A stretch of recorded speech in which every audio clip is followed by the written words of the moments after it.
আপোনালোকে কেতিয়াবা ভাবি চাইছেনে আমি জীৱনত পোৱা দুখ আৰু সুখৰ মূল কাৰণ কি? ইয়াৰ কেইবাটাও কাৰণ। আমাৰ সুখ দুখৰ কাৰণ মূল 4টা বুলি ভকতসকলে ক'ব বিচাৰে। 25% নিৰ্ভৰ কৰিছে আমাৰ প্ৰাৰব্ধ। আমি অকণমান আগত কৈছিলোঁ, কোনো মানুহ এক মুহূৰ্ত কাম নকৰাকৈ থাকিব নোৱাৰে। নাহি কচ্চিৎ ক্ষণমপি জাতু তিষ্ঠত্য অকৰ্মকৃত কাৰ্যতে হি অবসকৰ্ম সৰ্ব প্ৰকৃতি জেৰ গুণেই। 3য় অধ্যায় 5 নম্বৰ শ্লোক গীতা। হে অৰ্জুন, কোনো মানুহ এক মুহূৰ্ত কাম নকৰাকৈ থাকিব নোৱাৰে। আমি অনবৰত কাম কৰি আছোঁ। আপুনি শুই থাকোঁতেও এটা কাম চলি আছে। আমি খাই আছোঁ, সেইটো কৰ্ম। বহি আছোঁ, সেইটো কৰ্ম। শুই আছোঁ, সেইটো কৰ্ম। ঈশ্বৰক আৰাধনা কৰিছোঁ, সেইটো কৰ্ম। ঈশ্বৰৰ বিমুখ হৈছোঁ, সেইটো কৰ্ম। আমি যিয়ে কৰ্ম নকৰোঁ কিয়, ইয়াৰ 3 ধৰণৰ ফল আমাৰ জীৱনলৈ আহে। অনিষ্টম ইষ্টম মিশ্ৰম চ ত্ৰিবিধা কৰ্মনা ফলম ভৱতি অত্যাগিনম প্ৰেত্য নাতু সৈন্যচিনা ক্বচিত। 8দশ অধ্যায় 12 নম্বৰ শ্লোক গীতা। হে অৰ্জুন, মানুহৰ জীৱনলৈ 3 ধৰণৰ ফল আহে কৰ্মৰ, যদি মোক অৰ্পণ নকৰাকৈ কৰে। প্ৰথম অভ্যাস কৰক, আপোনালোকে যি কৰে ভগৱান কৃষ্ণৰ চৰণত অৰ্পণ কৰি কৰক। ৰাতিপুৱা শোৱাৰ পৰা উঠিয়ে বিচনাৰ পৰা জাপ মাৰি কেতিয়াও নানামিব। 1 মিনিট সময় বিচনাত বহক আৰু সেইকণ সময়ত ভগৱান কৃষ্ণক প্ৰাৰ্থনা কৰি কওক, হে প্ৰভু নাৰায়ণ, আজিৰ দিনটো তোমাৰ চৰণত অৰ্পণ কৰিলোঁ। তাৰপাছত আপুনি নামক।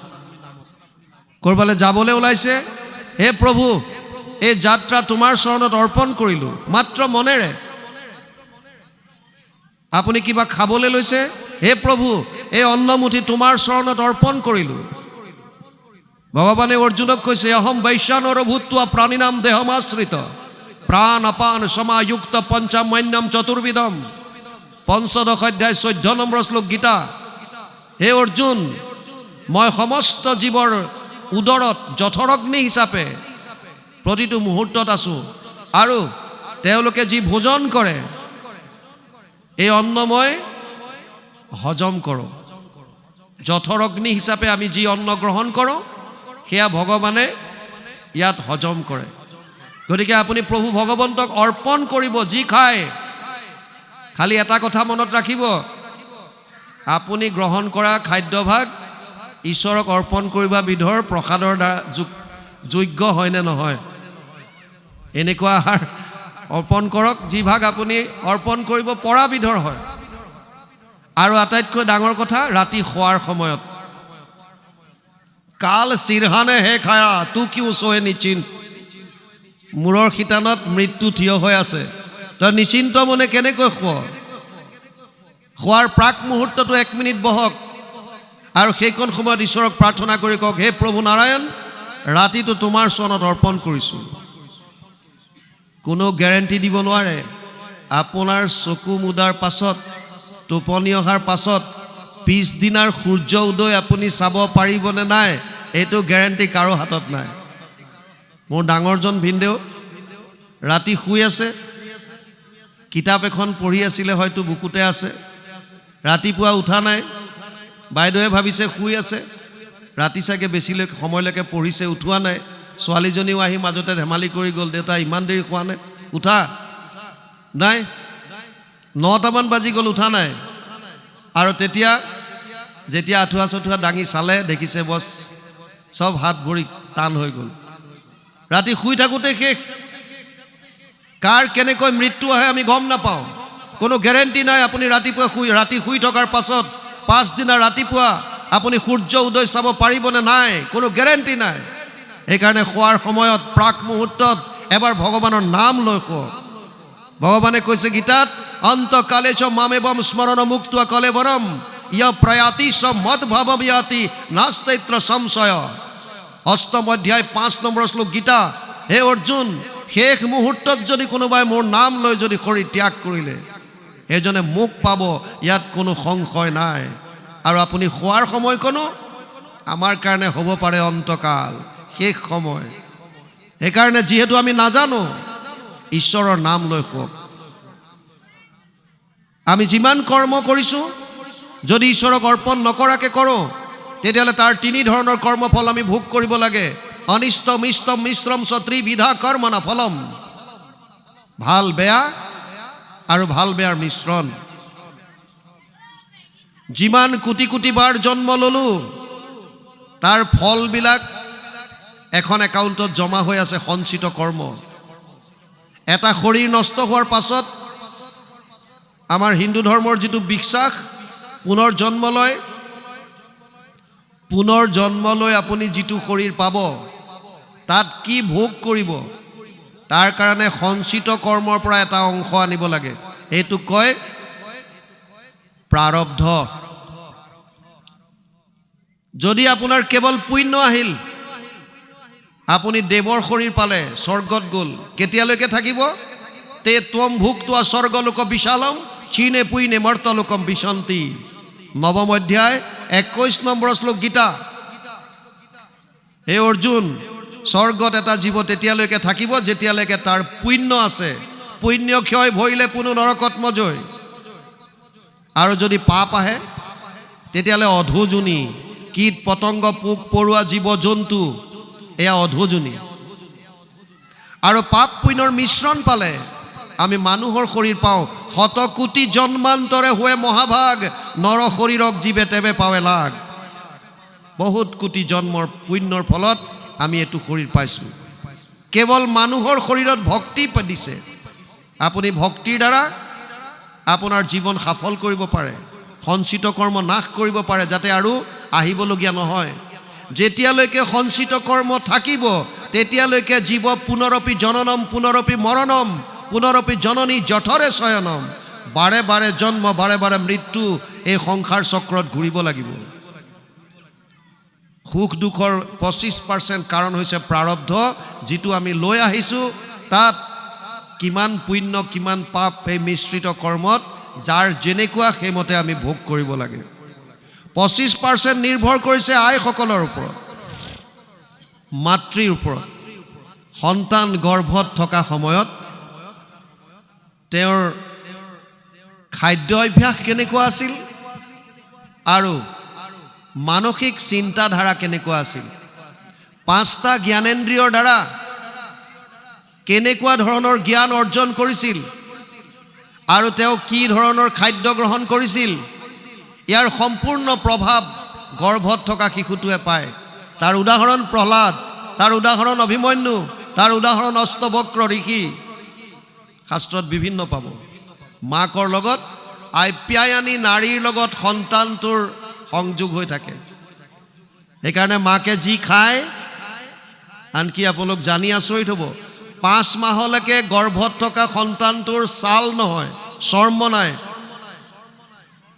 মাকে যি গ্ৰহণ কৰে জ্বলা টেঙা, আপ্যায়নী নাৰীৰ দ্বাৰা গৈ শৰীৰটোৰ গাত পৰে আৰু চিঞৰি উঠে, বহু অপি ময়া দৃষ্টা যোনি দ্বাৰম পৃথক পৃথক গৰ্ভবাস মহাদুঃখ ত্ৰাহিমাম মধুসূদন। হে মধুসূদন, হে ভগৱান কৃষ্ণ, তোমাৰ চৰণত শৰণ লৈছোঁ। বৰ কষ্ট পাইছোঁ ইউটেৰাছে অকণমান গৰ্ভাশয়ত, ভালকৈ হাত ভৰি মেলিব নোৱাৰে, কোচমোচ খাই থাকিব লাগে। তাকো প্ৰসৱৰ আগত কি হয়, উল্টা কৰি দিয়ে, মূৰটো তললৈ ভৰিকেইটা ওপৰলৈ। কিমান কষ্ট, 20টা মূত্ৰৰে গোটেই ঢাকি থাকে, তাৰ মাজত কিমান কষ্ট পাবলগীয়া হয়। মাকৰ যেনেকুৱা চিন্তা, মাকৰ যেনেকুৱা খাদ্য অভ্যাস, ইয়াৰ সম্পূৰ্ণ প্ৰভাৱ পৰে শিশুটোৰ ওপৰত।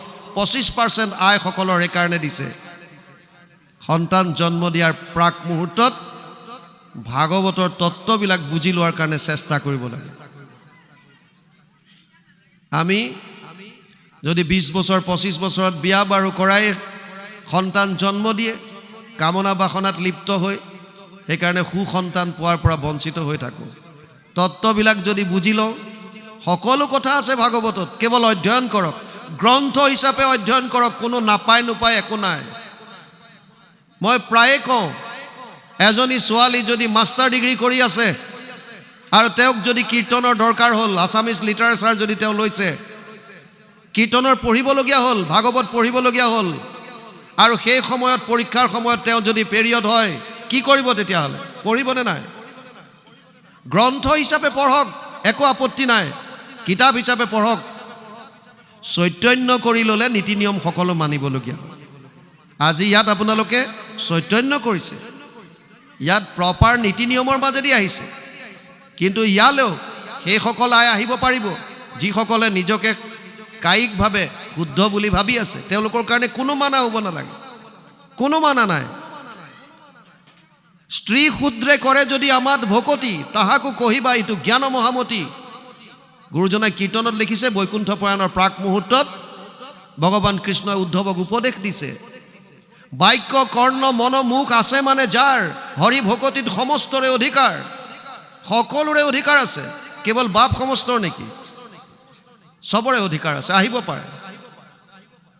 আইসকলে গৰ্ভৱতী অৱস্থাত যেনেকুৱা চিন্তা চৰ্চা কৰে, যদি ভাল সংগ পাইছে, যদি টিভি চিৰিয়েলৰ পৰা শাহু বোৱাৰী কাজিয়াবিলাক নাচায়, যদি গিৰিয়েক ঘৈণীয়েকৰ সন্দেহীবিলাক যদি কিছুদিনৰ কাৰণে বাদ দিয়ে, যদি ভকতৰ লগত ভাগৱতৰ অধ্যয়ন কৰে, কীৰ্তন যদি পাঠ কৰে, ভাল ভাল যদি আপোনালোকে কথাবিলাক জ্ঞানেন্দ্ৰিয়ৰ দ্বাৰা গ্ৰহণ কৰে, তাৰ ৰিজাল্ট আপোনালোকে পিছত সন্তানটোত পাব। এই সমস্ত আপোনাৰ দ্বাৰা সন্তানটোৱে গ্ৰহণ কৰিছে। গতিকে এটলিষ্ট সেইকেইটা দিনটো কষ্ট কৰক সন্তানটোৰ কাৰণে। বাপ সমস্তৰ ওপৰত নিৰ্ভৰ কৰিছে 25%। সৃষ্টি কাৰ্যত আগবঢ়াৰ আগত তেওঁৰ মানসিক স্থিতি কেনেকুৱা? জীৱই আহি অন্নৰ দ্বাৰা তেওঁৰ মনত প্ৰৱেশ কৰে, আৰু তাৰ পাছত তেজৰ দ্বাৰা তেওঁৰ বীৰ্যত, আৰু পাছত পত্নীৰ গৰ্ভত যায়। গতিকে মানসিক স্থিতি কেনেকুৱা আছিল পুৰুষজনৰ, তাৰ ওপৰত নিৰ্ভৰ কৰিছে 25%। এটা সন্তান জন্ম হোৱাৰ পাছত 75% আৰু সলনি কৰিব পৰা কোনো উপায় নাই, কিন্তু তথাপিও আমাৰ হাতত 25% থাকে। মোৰ যদি প্ৰাৰব্ধ বেয়া হৈ যায়, মোৰ মায়ে যদি ভাল কথা চিন্তা নকৰিলে, মোৰ দেউতায়ো যদি ভাল কথা চিন্তা নকৰিলে, 25% তথাপিও আমাৰ হাতত থাকে। আমি বৰ্তমান কি কৰিছোঁ, এই বৰ্তমান সময়ৰ কৰ্মখিনিক ভাগৱতে কৈছে, শাস্ত্ৰত কৈছে ভৱিষ্যৎ কৰ্ম ক্ৰিয়ামান কৰ্ম। এই কৰ্মখিনি যদি শুদ্ধ হয়, কৃষ্ণত যদি একান্ত শৰণ হয়, আৰু ভকতৰ সংগত যদি তেওঁৰ লীলাসমূহ নিয়মিতভাৱে শ্ৰৱণ কীৰ্তন কৰে, অন্তৰ যদি পবিত্ৰ কৰে, সমস্ত জীৱৰ প্ৰতি যদি প্ৰেম ভাৱ হয়, বিশেষত মনুষ্য গণত যিটো নৰে, বিষ্ণু বুদ্ধি কৰি সৰ্বদাই মান্য কৰে, এই সত্যটো যদি আমি উপলব্ধি কৰিব পাৰোঁ, তেতিয়াহ'লে ভগৱানে কৈছে যিমানেই বেয়া নহওক কিয়, আপোনাৰ গুৰুৰ কৃপাত, প্ৰভু ভগৱন্তৰ দয়াত এই জন্মতে সঞ্চিত কৰ্ম ধ্বংস কৰিব পাৰিব আৰু পৰম মুক্তি লাভ কৰি যাব পাৰিব। পুনৰবাৰ আপুনি আহিবলগীয়া নহয়। সেইকাৰণে আমাৰ কৰ্মৰ ওপৰত নিৰ্ভৰ কৰিছে সুখ দুখ। ইয়াত কৈছে দ্বাৰকাবাসীৰ ভৈল কেন দুখ দেখা, ইটো গৃহবাস সামান্যৰ কোন লেখা। আশা সুত ধন জন যেন চাইৰ জৰি, পুত্ৰ পৰিবাৰ সবে সপোনৰ খৰি, আৰু অৰ্থে নৰতনু নকৰা বিফল, সততে কৃষ্ণৰ চিন্তা চৰণ কমল। যিবিলাকৰ কাৰণে আমি দিন ৰাত একাকাৰ কৰি দিছোঁ, এইবিলাক চব অস্থায়ী, কোনো চিৰস্থায়ী নাই। য'ত আমি সুখ বিচাৰিছোঁ, যিটোৰ মাজেদি আমি কওঁ যে মই মোৰ ছোৱালীজনীক একে প্ৰাণতকৈ অধিক ভাল পাওঁ, মিছা। মই মোক ভাল পাওঁ, মই মোৰ ল'ৰাটোক অতি ভাল পাওঁ, মোৰ জীৱ সেইটো, মোৰ প্ৰাণ সেইটো, ভুল। মই মোক ভাল পাওঁ, আৰু মোৰ অৰ্থে ল'ৰাটোৱে কাম কৰি আছে কাৰণে তাক মই ভাল পাইছোঁ। যিদিনাই মোৰ অমতত কাম কৰিব, সেইদিনা এইখন সমাজত তেজপুত্ৰ কৰি দিয়াৰ ৰেকৰ্ডো বহুত আছে। লগে লগে কোৰ্টত গৈ লিখি দিয়ে, এইটো মই আজিৰ পৰা মৃত বুলি ঘোষণা কৰিলোঁ, মোৰ সন্তান নহয়। কিয়? কালিলৈকে তোমাৰ সন্তান আছিল, তোমাৰ প্ৰাণ আছিল, তোমাৰ জীৱ আছিল, কি হ'ল? হঠাৎ তোমাৰ কথা নমনা হ'ল। তাৰমানে ভাল কাক পাওঁ? নিজক।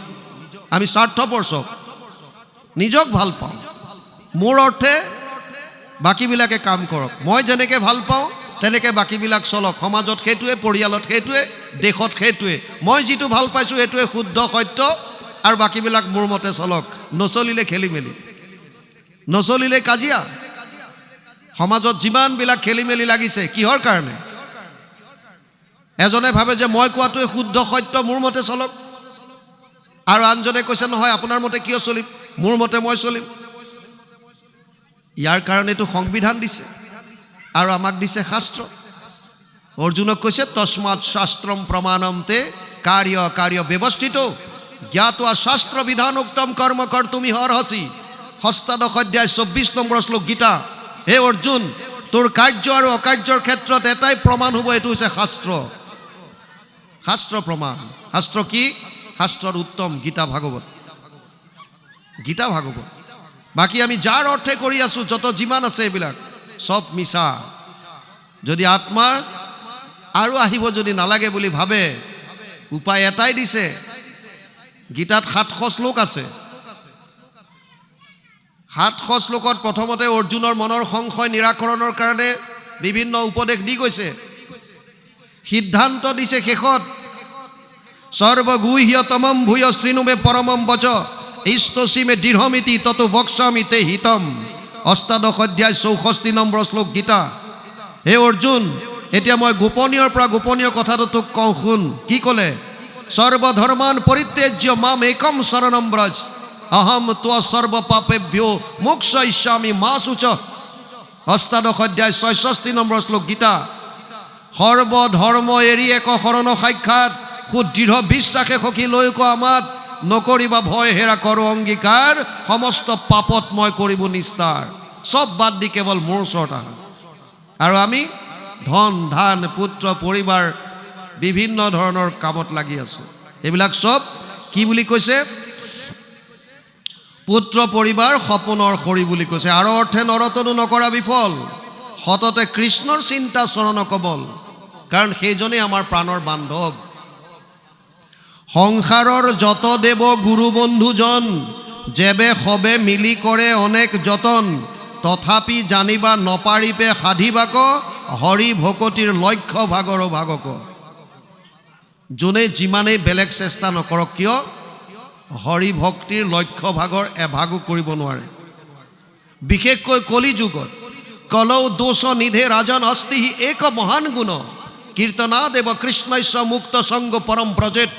12:51 ভাগৱত দ্বাদশ স্কন্ধ 3য় অধ্যায় 51 নম্বৰ শ্লোক ভাগৱতত লিখিছে, দোষৰ সাগৰ কলি তাকো পৰীক্ষিত ৰাজা গুণ দেখি কৰিলা ৰক্ষণ অন্ত্যজাতি পাতকীও কলিত তৰয় সুখে মুখে কৰি কৃষ্ণৰ কীৰ্তন। মহাপুৰুষ মাধৱদেৱে ঘোষাত অনুবাদ কৰিছে। কেৱল কীৰ্তন, কেৱল হৰিৰ ভক্তি, তাৰ বাহিৰে গতি নাই। কৃষ্ণেহে পৰম বন্ধু কৃষ্ণে ইষ্টদেৱ নাহি উপদেশদাতা কৃষ্ণ বিনে কেৱ জানিয়া কৃষ্ণত লৈ সতৰে শৰণ কেতিক্ষণে মিলৈ আশী দুৰ্ঘোৰ মৰণ। মনুষ্য শৰীৰ চঞ্চল সদায় কেতিক্ষণে কালে ধৰে। যদিও মানুহৰ শৰীৰ দুৰ্লভ, ইয়াৰ এটা কথা আছে, খালি কোনদিনা কাৰ মৃত্যু আহে কোনেও গম নাপায়। এটা কাহিনীৰ দ্বাৰা মই মোৰ বৰ্তমানৰ বৈঠক সমাপ্ত কৰিম। ক্ষণস্থায়ী মনুষ্যৰ বাবে এজন মানুহ আছিল। তেওঁ ভাবিলে যদি মই অজস্ৰ ধন টকা পইচা গোটাব পাৰোঁ তেতিয়াহ'লে পৃথিৱীৰ আটাইতকৈ সুখী মানুহ হ'ম। আমাৰো মনবিলাক তেনেকুৱাই। আমি ভাবোঁ যে টকা পইচা যদি যথেষ্ট আহে তেতিয়াহ'লে পৃথিৱীৰ আটাইতকৈ আমি ধনী মানুহ হ'ব পাৰিম বা সুখী মানুহ হ'ব পাৰিম। মানুহজনে সব বাদ দিলে, মিতিৰ কুটুম সমাজৰ কথা, কেৱল ধন টকা পইচা ঘটাত লাগিল। আৰু এসময়ত অজস্ৰ টকা পইচাৰ মালিক হ'ল। আপোনা সবেও যদি জীৱনত নিজৰ লক্ষ্যত যদি উপনীত হ'ব বিচাৰিছে, ইয়াত ছাত্ৰ ছাত্ৰীও মই দেখিছোঁ 2-4 গৰাকী, নিজৰ জীৱনত যদি লক্ষ্যটো নিৰ্ধাৰণ কৰি ল'ব পাৰোঁ প্ৰথম কথা, আৰু তাত যদি উপনীত হ'ব আমি বিচাৰোঁ, দুটা কথা মাত্ৰ মনত ৰাখক।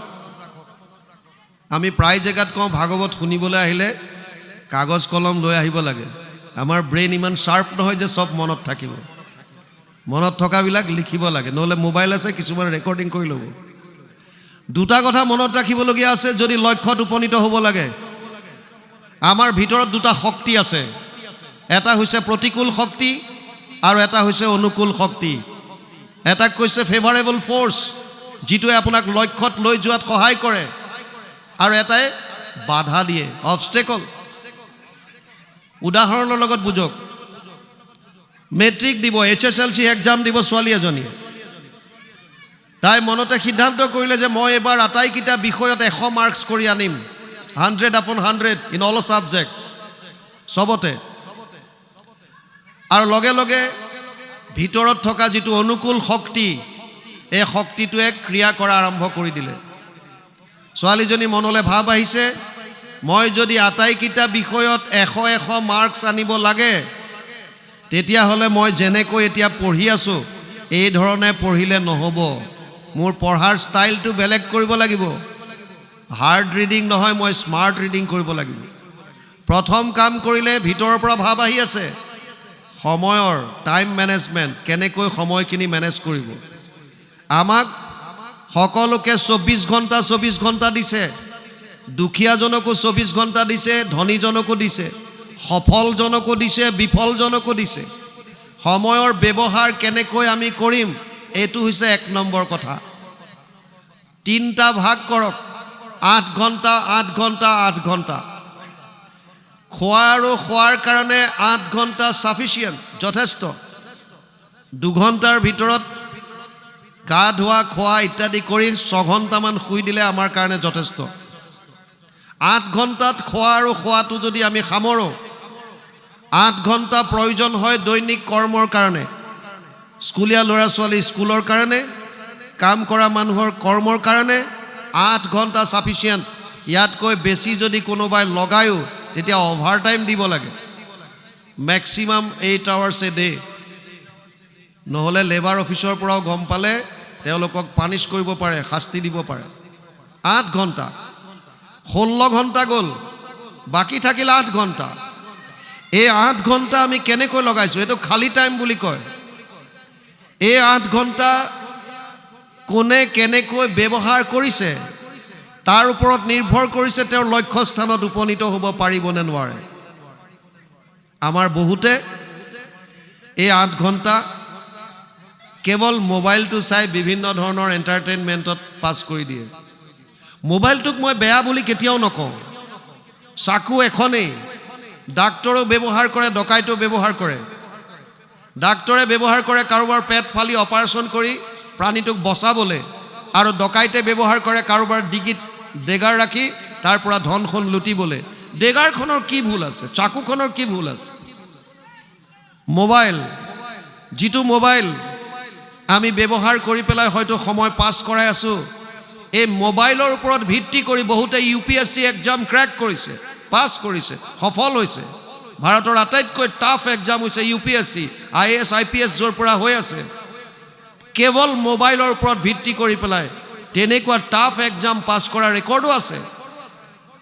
আমি ব্যৱহাৰ কেনেকৈ কৰিছোঁ? ব্যৱহাৰ 8 ঘণ্টা যি খালী টাইম আছে, যিসকলে সংগীতৰ ওপৰত আগবাঢ়িব বিচাৰিছে তেওঁলোকে যদি 8 ঘণ্টা ৰিৱাজ কৰে, যিসকলে খেলৰ জগতত আগবাঢ়িব বিচাৰিছে তেওঁলোকে যদি খেলৰ অভ্যাস কৰে, যিসকলে পঢ়া শুনাত আগবাঢ়িব বিচাৰিছে এই 8 ঘণ্টা যদি এক্সট্ৰা তেওঁলোকে পঢ়া শুনা কৰে, নিজৰ লক্ষ্যত উপনীত হ'ব পাৰিব।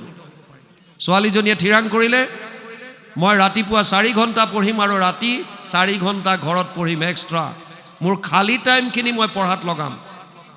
শিডিউল বনালে, ৰাতিপুৱা 4টাত উঠিম, 4টাৰ পৰা 8টালৈকে মই পঢ়িম। 4টা ছাবজেক্ট, 1 ঘণ্টা 1 ঘণ্টা 1 ঘণ্টা 1 ঘণ্টা ৰাখিলে। 8টা বজাত মই গা চা ধুম আৰু কিবা এমুঠি খাই স্কুল যাম। 2:30টাত স্কুল শেষ হ'ব, তাৰপিছত মোৰ টিউশ্যন আছে, মই ঘৰলৈ আহি পাম 5টাত, কিবা এমুঠি খাম, 6টা বজাৰ পৰা পুনৰ পঢ়াত বহিম, 10টালৈকে পঢ়িম, 10টাত মই শুই যাম। সব ঠিক, অনুকূল শক্তিয়ে সহায় কৰি আছে। আৰু মোবাইলত এলাৰ্ম দিলে, এলাৰ্ম দি ৰাতি শুই গ'ল। বতৰ ঠাণ্ডা, মাকে তাতে গাত কাপোৰ এখন দি দিছে ধুনীয়া, শুই আৰাম পাইছে ছোৱালীজনীয়ে। ৰাতিপুৱা ছোৱালীজনীয়ে পাহৰি গ'ল, মোবাইলটোৱে পাহৰা নাই, কিৰিং কিৰিং কৰিলে। ছোৱালীজনীৰ চকু খোল খাইছে, মোবাইলটো চাইছে, 4টা বাজিছে। মনত পৰিছে কালি ময়ে এলাৰ্ম দিছিলোঁ 4টাত উঠি পেলাই মই পঢ়িব লাগে, কিন্তু এতিয়া প্ৰতিকূল শক্তিটোৱে কাম কৰা আৰম্ভ কৰি দিছে। মনৰ পৰা ভাৱ আহিছে আজিতো বাদ দিওঁ আৰু, আজি ইমান আৰাম লাগিছে, শুই থাকোঁ, আজি কাইলৈ দেখা যাব। বছ কোনে মানা কৰিলে?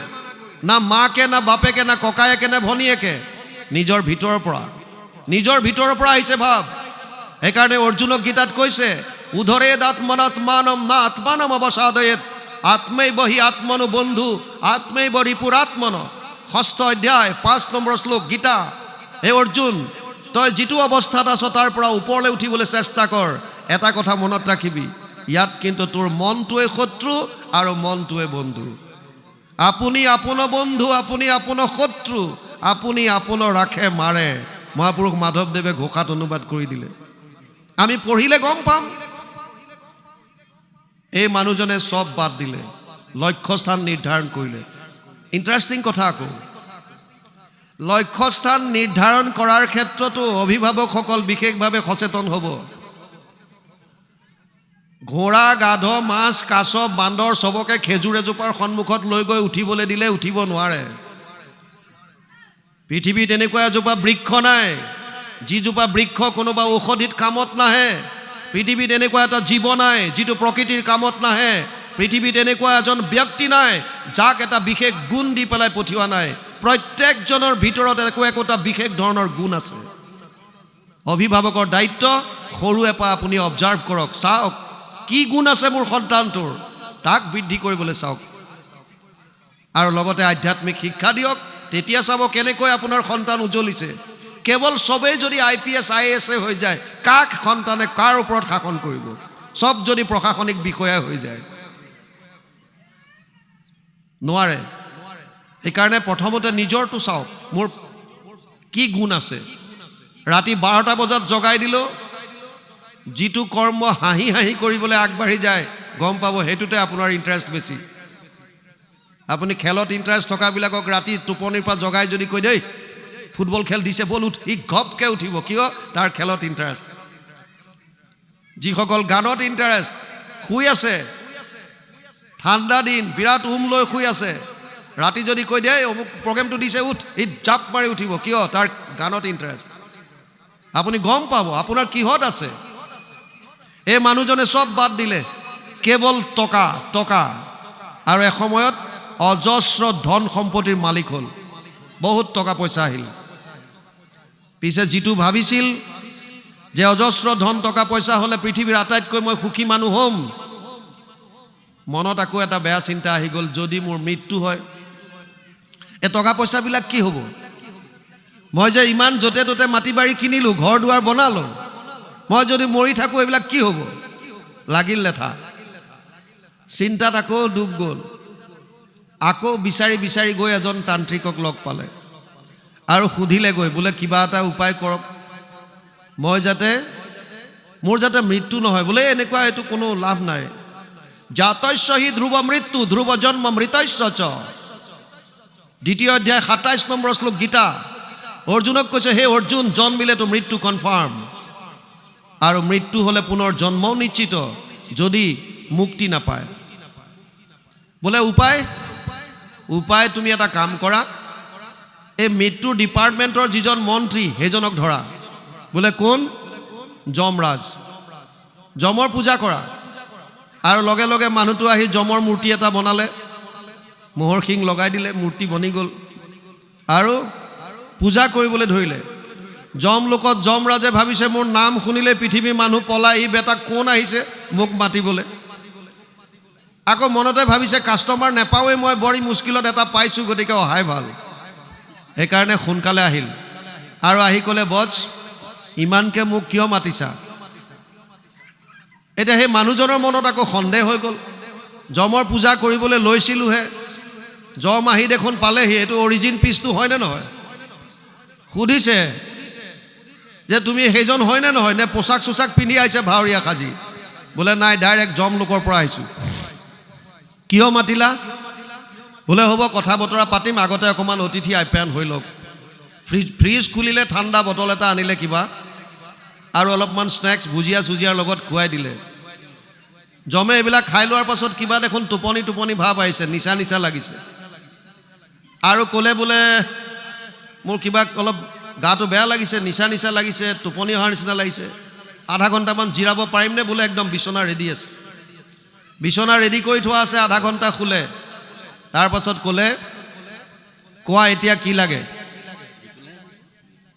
মানুহজনে ক'লে যে প্ৰথমতে আপোনাৰ লগত মই এটা সম্বন্ধ কৰিব বিচাৰিছোঁ চাওক আপোনালোকে আমি সকলোৱে ঈশ্বৰক আৰাধনা কৰোঁ ঈশ্বৰৰ লগত আমাৰ সম্বন্ধ কি আপুনি ঈশ্বৰক কি বুলি সম্বোধন কৰে ভাৱ কি থাকে বাৎসল্য ভাৱ সাক্ষ্য ভাৱ দাস্য ভাৱ বৈৰ ভাৱ নে মাধুৰ্য ভাৱ কি ভাৱত আমি কৃষ্ণক সম্বোধন কৰোঁ বা ভগৱানক আমাৰ সম্বন্ধটো কি আগতে সম্বন্ধটো ঠিক কৰক আমি দাস তুমি আমাৰ স্বামী দাস্য ভাৱ আটাইতকৈ বেষ্ট শ্ৰেষ্ঠ গুৰুজনাই আমাক এইটো শিকাইছে মানুহজনে ক'লে যে মই তোমাৰ লগত সখীত্ব কৰিব বিচাৰিছোঁ সাক্ষ্য ভাৱ জমে ক'লে ঠিক আছে পৃথিৱীত মোৰ কোনো সখী নাই আজিৰ পৰা আমি দুজন তেতিয়াহ'লে সখী এটা কলি যুগৰ প্ৰাণী সুবিধাটো বিচাৰি আছিলে ক'লে সখা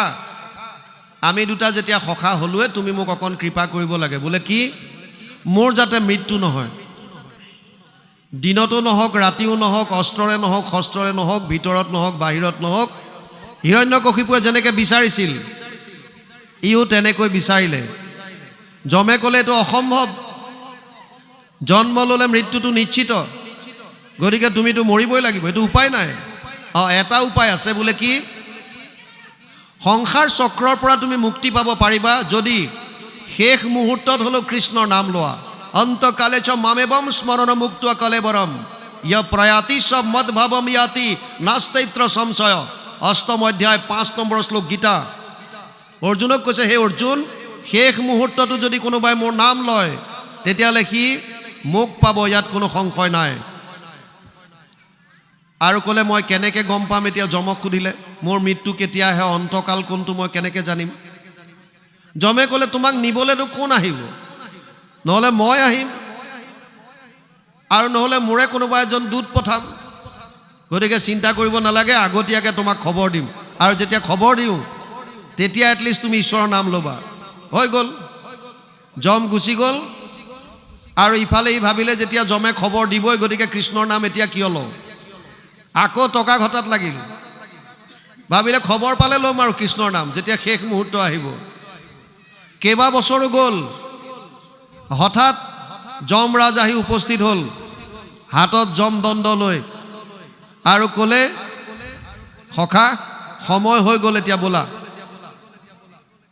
সখায়ে কৈছে কি বিশ্বাসঘাতকৰ দৰে কথা কৈছাহে তুমি কৈছিলা আগতীয়াকৈ খবৰ দি আহিম না তোমাৰ মোবাইল কল না টেলিগ্ৰাম না চিঠি পত্ৰ একো নাই আৰু ডাইৰেক্ট তুমি আহি পেলাই উপস্থিত হৈ গ'লা যমে ক'লে এইবিলাক মোবাইল টাৱাৰ এতিয়ালৈকে যমলোকত বনা নাই আৰু পোষ্টেল ব্ৰাঞ্চো নাই কুৰিয়াৰ ছাৰ্ভিচ নাই কিন্তু মই প্ৰকৃতিৰ নিয়ম অনুসৰি তোমাক এবাৰ দুবাৰ নহয় 4 বাৰকৈ খবৰ দিছোঁ যে তোমাৰ সময় হৈ গ'ল তোমাক আনিবলৈ আমি আহি আছোঁ তুমি মাত্ৰ ঈশ্বৰৰ নাম লোৱা আৰম্ভ কৰি দিয়া বোলে কেনেকৈ প্ৰথম তোমাৰ কাণৰ ওচৰৰ চুলিকেইডাল পকাই দিলোঁ প্ৰথম ইয়াৰ একেডাল বগা হয় যে সময় হৈ গৈছে ঈশ্বৰৰ নাম লোৱা তুমি গডৰেজ হেয়াৰ ডাই মাৰি কোলা কৰি থৈ দিছা একো হোৱা নাই ফিটিং ঈশ্বৰৰ নাম নাই লোৱা তাৰ পাছত তোমাৰ দৃষ্টি মই কমাই দিলোঁ দূৰত কম দেখা ওচৰত কম দেখা ঈশ্বৰৰ নাম লোৱা তুমি আই স্পেচিয়েলিষ্টৰ তাত গৈ পেলাই লেন্স লগাই ল'লা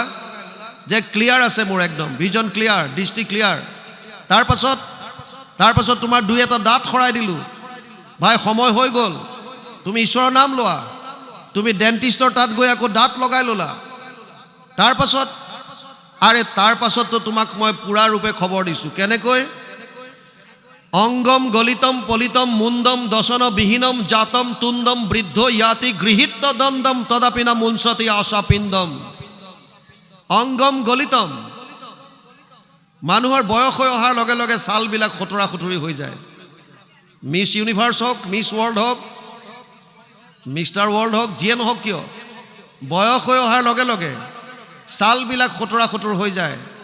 যমে কৈছে তোমাৰ ছালবিলাক চোৱা, মই খটৰা খটৰ কৰি দিলোঁ। পলিতম মুণ্ডম, চুলি সৰাই দিলোঁ। দশন বিহীনম, দাঁত এটাও নাইকিয়া কৰি দিলোঁ। গৃহীত্ব দণ্ডম, লাখুটি ধৰাই দিলোঁ। তথাপিও তুমি ঈশ্বৰৰ নাম লোৱা নাই, ব'লা বোলে তোমাৰ লাভ নাই। ই ক'লে কিবা এটা কৰা সখা, এটলিষ্ট এমাহমান সময় লাগিব উইল কৰিবলৈ। উইলখনকে কৰি লওঁ, কাক ক'ত কেনেকৈ সম্পত্তিবিলাক ভগাই দিম। তুমি লাগিলে 10-20 হাজাৰ কিবা টকা লাগিলে লৈ লোৱা, বোলে ঘোষ নচলে, এইবিলাক ঘোষৰ কাম নাই। এইখন লিষ্ট দেখিছানে নাই? এখন লিষ্ট দেখুৱাইছে বিৰাট দীঘল। বোলে এইখন কি?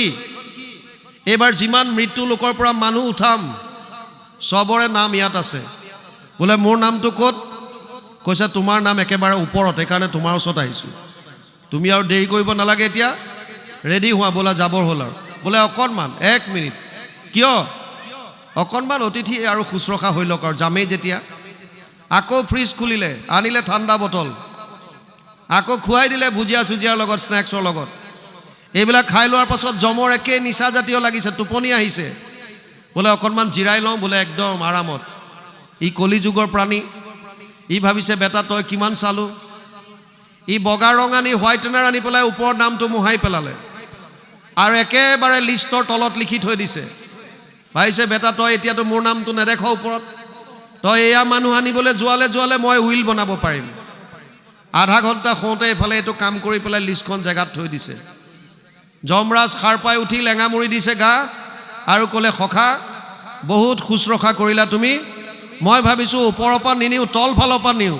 আৰু যেতিয়া তল ফালৰ পৰা বুলি ক'লে লগে লগে তাত শেষ। অৰ্থাৎ মনুষ্য শৰীৰ চঞ্চল সদায়, কেতিক্ষণে কালে ধৰে। কোটি কোটি জন্ম উপজি মৰিয়া মনুষ্য নুহি খেন্তৰে। প্ৰহ্লাদে দৈত্য শিশুসকলক সেইকাৰণে কৈছে যে মানুহৰ জন্ম মৃত্যুৰ পৰা কোনো হাত সাৰিব আজিলৈকে পৰা নাই। যিমানেই যেনেকুৱা বীৰ নহওক, যিমানেই যেনেকুৱা মেধাৱী সম্পন্ন ব্যক্তি নহওক, যিমানেই শক্তিশালী নহওক কিয়, এই পৃথিৱীত চব বিলীন হৈ গৈছে, চব শেষ, কোনো থাকিব পৰা নাই। ইয়াত কৈছে এতিয়া জানিয়া কৃষ্ণত লৈও সতৰে শৰণ, কেতিক্ষণে মিলৈ আশী দুৰ্ঘোৰ মৰণ। কাৰ কেতিয়া মৃত্যু আহে আমি গম নাপাওঁ, সেইকাৰণে বিলম্ব নকৰি, পলম নকৰি এই মুহূৰ্তৰ পৰা হৃদয়ত কৃষ্ণক ধাৰণ কৰক, নাম ল'বলৈ আৰম্ভ কৰক। এতিক্ষণে কালে উৰুৱাইবে ঘৰ বাৰী, চলিবা জোৱাৰে যেন 2 হাত জাৰি। কেতিয়া ঘৰ বাৰী উৰুৱাই কালে লৈ যায় ঠিক নাই। যেনেকৈ জুৱাৰীয়ে আটাইকেইটা পইচা যোৱাৰ পাছত এই ৰকম মাৰি পেলাই ঘূৰি আহে, চব শেষ, পকেটৰ পইচা খালী। হেন জানি যতনে তেজীৱান কাম, অন্তক চাৰুক ডাকি বোলা ৰাম ৰাম। সেইকাৰণে ইয়াত গুৰুজনাই লিখিছে, একাদশ স্কন্ধ গুৰুজনাই কৰিছিল, চব বাদ দি পেলাই কৃষ্ণৰ নাম ল'বলৈ কৈছে। কেৱল আমাক 11টা ইন্দ্ৰিয় দিছে, 10টা ইন্দ্ৰিয় আপোনালোকে নিজৰ নিজৰ কৰ্মত লগাই থওক, কোনো আপত্তি নাই। যিসকলে পঢ়া শুনা কৰি আছে পঢ়া শুনা কৰক, খেতি বাতি কৰি আছে খেতি বাতি কৰক, চাকৰি কৰি আছে চাকৰি কৰক, কোনো আপত্তি নাই। 10টা ইন্দ্ৰিয়ৰ দ্বাৰা সংসাৰৰ কাৰণে কৰ্ম কৰক। এটা ইন্দ্ৰিয় ভগৱানে কৈছে মোক দিয়া, মন মনা ভৱ মদ ভক্ত মধ্যাজি মাম নমস্কৰো, মামে বৈশ্বাসী সত্যম তে প্ৰতি জানে প্ৰিয়সীমে। 8দশ অধ্যায় 65 নম্বৰ শ্লোক গীতা। মোতে মাত্ৰ সদা দিয়া মন, মোৰ ভক্ত হোৱা সৰ্বক্ষণ, মোকে পূজা মাত্ৰ মোকে কৰা নমস্কাৰ। কহিলো তোমাতো সত্য মানি, পাইবা সুখে মোক মহামানী, তুমি প্ৰিয়তম সুহৃদ সখী আমাৰ। হে অৰ্জুন, আমি সকলো অৰ্জুন ৰূপী জীৱ, আমাৰ প্ৰতি প্ৰভু ভগৱন্তৰ এটাই আদেশ, তোমালোকে মনটো মোক দিয়া, চেষ্টা কৰক। আমি প্ৰায় জেগাত কওঁ মোবাইলত এলাৰ্ম দি থওক, 15 মিনিটৰ মূৰে মূৰে এলাৰ্ম বাজিব আৰু ভাবিব যে মোৰ লগত ভগৱান আছে। আছে কৃষ্ণ, মই কৃষ্ণ মোৰ লগত আছে। যিমান আপোনালোকে অনুভৱ কৰিব কৃষ্ণ লগত আছে, সিমান অপকৰ্ম কৰিব নোৱাৰিব। আৰু কৃষ্ণক যিমানেই মনলৈ আনি থাকিব, সিমানেই কোনো অপশক্তিয়ে আপোনালোকক আক্ৰমণ কৰিব নোৱাৰিব। দুই ফালৰ পৰা কেৱল লাভেই লাভ, মাত্ৰ কৃষ্ণৰ নাম।